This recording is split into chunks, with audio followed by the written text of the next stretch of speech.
क्या आपने कभी सुना है कि एक कवियत्री अपने शब्दों से क्रांति ला सकती है? एक महिला जिसने अपनी कलम और आवाज से अंग्रेजों को चुनौती दी, जो सिर्फ एक कवियत्री ही नहीं बल्कि भारत की आजादी की मशाल थी। ये कहानी है भारत की कोकिला सरोजिनी नायडू की। बचपन और शिक्षा। 13 फरवरी 1879 हैदराबाद एक बच्ची ने जन्म लिया जिसने आगे चलकर पूरे देश को अपनी आवाज से झकझोर दिया।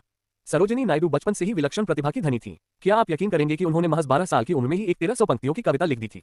उनकी बुद्धिमत्ता को देखते हुए उन्हें सिर्फ 16 साल की उम्र में इंग्लैंड पढ़ाई के लिए भेजा गया। लेकिन क्या आपको पता है कि वहां की ठंडी हवाओं ने उनके शरीर को तो कमजोर कर दिया, मगर उनके इरादे और मजबूत हो गए।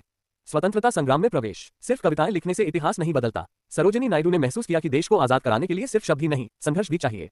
1916 में उनकी मुलाकात हुई महात्मा गांधी से, और फिर क्या था, वो उनके साथ इस संग्राम में शामिल हो गईं और महिलाओं को स्वतंत्रता संग्राम में भाग लेने के लिए प्रेरित करने लगी। 1925 में वह भारतीय राष्ट्रीय कांग्रेस की पहली महिला अध्यक्ष बनी। ये भारत में महिलाओं के लिए एक नई शुरुआत थी। भारत छोड़ो आंदोलन और जेल यात्रा। जब 1942 में महात्मा गांधी ने भारत छोड़ो आंदोलन शुरू किया तो क्या आप जानते हैं कि सरोजिनी नायडू ने इसे महिलाओं की क्रांति बना दिया। उन्होंने खुलकर अंग्रेजों का विरोध किया, जिसके कारण उन्हें कई बार जेल भी जाना पड़ा।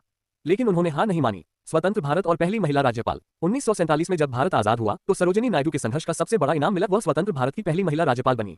सोचिए, एक महिला जिसने कविता से शुरुआत की, जेल तक गई और फिर देश की सबसे ऊंची कुर्सियों में से एक तक पहुंची। निष्कर्ष, उनकी प्रेरणा आज भी जिंदा है। सरोजिनी नायडू सिर्फ इतिहास का एक पन्ना नहीं है, वह आज भी हर उस लड़की के दिल में जिंदा है जो सपने देखती है, हर उस आवाज में है जो अन्याय के खिलाफ उठती है। तो क्या आप भी उनके साहस से प्रेरित हुए? क्या आप भी अपनी आवाज उठाने के लिए तैयार हैं? अगर आपको ये कहानी प्रेरणादायक लगी तो वीडियो को लाइक करें, अपने दोस्तों के साथ शेयर करें और चैनल को सब्सक्राइब करें। अगली बार हम फिर मिलेंगे एक और अनसुनी कहानी के साथ। जब तक आप डरते रहेंगे तब तक आपकी जीत नहीं होगी।